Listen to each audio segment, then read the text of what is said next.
The envelope was small, plain, and ordinary, yet it carried the weight of a moment that would change several lives forever. It was a quiet morning at the spacious marble lobby of the Sterling Group headquarters, a place where wealth, confidence, and power walked in tailored suits and shiny shoes. Among them stood a thin, exhausted woman named Clara, holding that simple envelope in her trembling hands. She looked out of place among the polished floors, towering glass walls, and fast-walking executives who did not spare her a single glance. Her clothes were worn, her shoes were faded, and her hair tied in a loose bun looked like it had fought too many long days. But her eyes carried an honesty and softness that refused to dim, even though life had given her little kindness lately. She took a deep breath and whispered to herself that she was only here to return the envelope, nothing more. She had found it near a park bench the previous evening, and curiosity or temptation never touched her heart.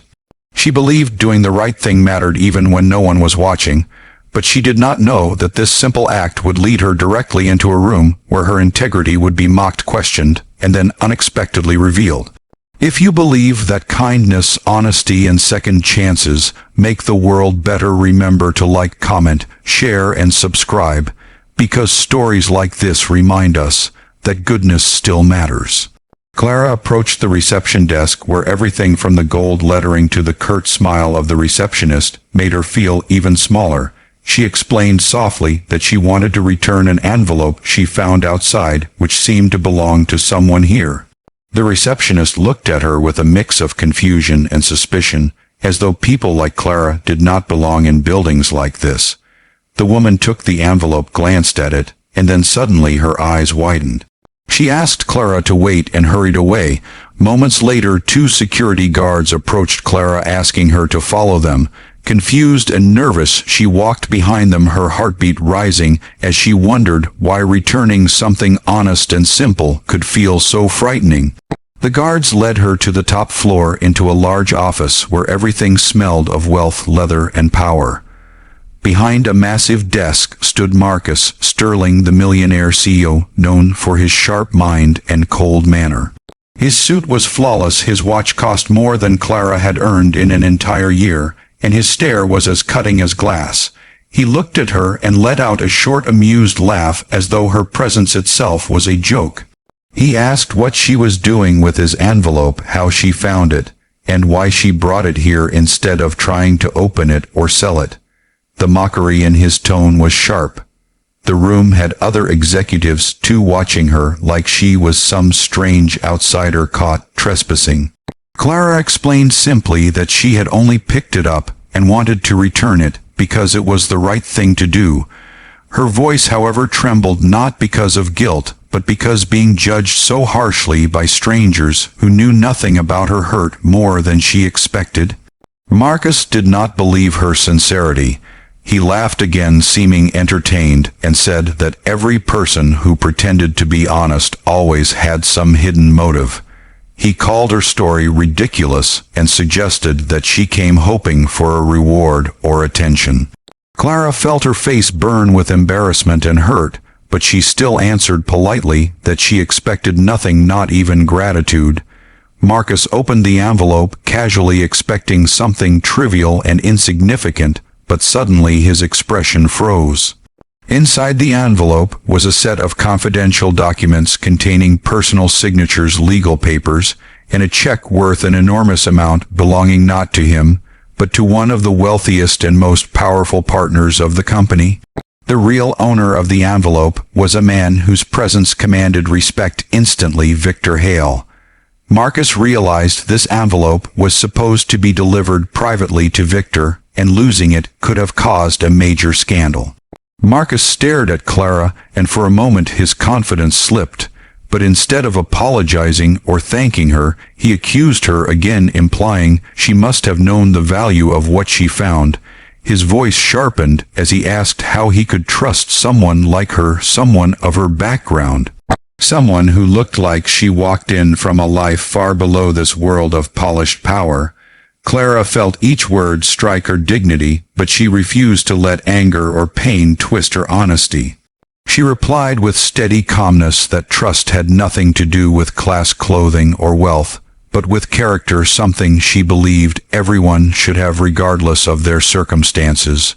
Before Marcus could respond, the office door opened, and the room shifted instantly. The real owner of the envelope, Victor Hale, walked in, his presence quiet yet commanding, the kind of authority that did not need words.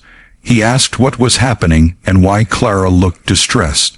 Marcus quickly attempted to explain, painting Clara as a suspicious outsider who probably intended to misuse the envelope but returned it at the last minute. Victor picked up the envelope, looked through it, and then turned his eyes to Clara. For a long moment, he simply observed her. There was no mockery in his expression. Instead, there was curiosity and something like respect beginning to form.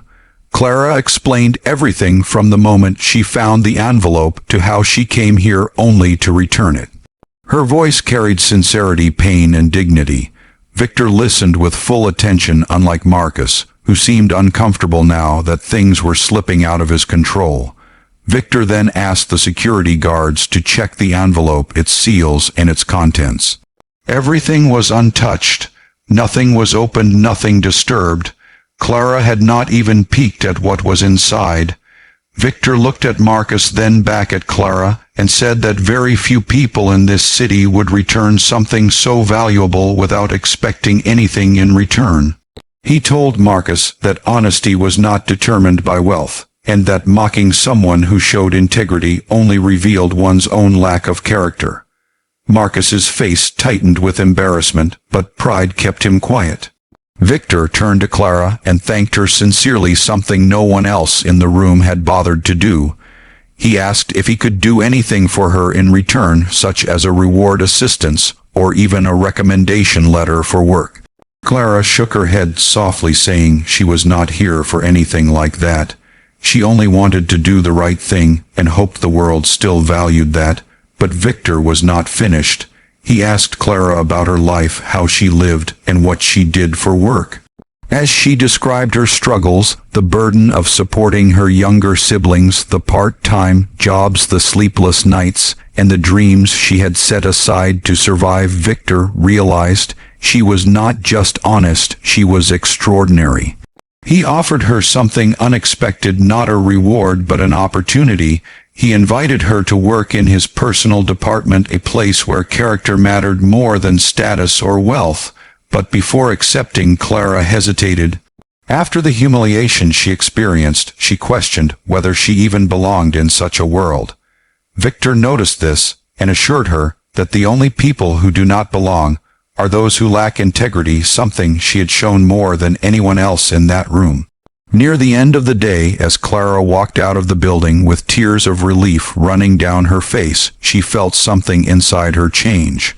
For the first time in a long time, she felt seen, appreciated, and respected, not because of what she owned, but because of who she was. It was a day she would remember forever, a day when doing the right thing, even in silence, brought light back into her life. If this story touched your heart, please like, comment, share, and subscribe, because your support keeps these real emotional stories alive. Before the ending, please write in the comments what honesty means to you.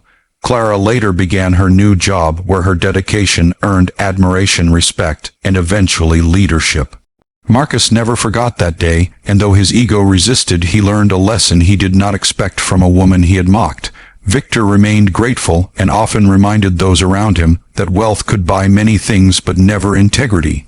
And Clara carried her quiet strength everywhere she went, proving that sometimes the smallest acts, the simplest choices, and the plainest envelopes can reveal the deepest truths about who we are.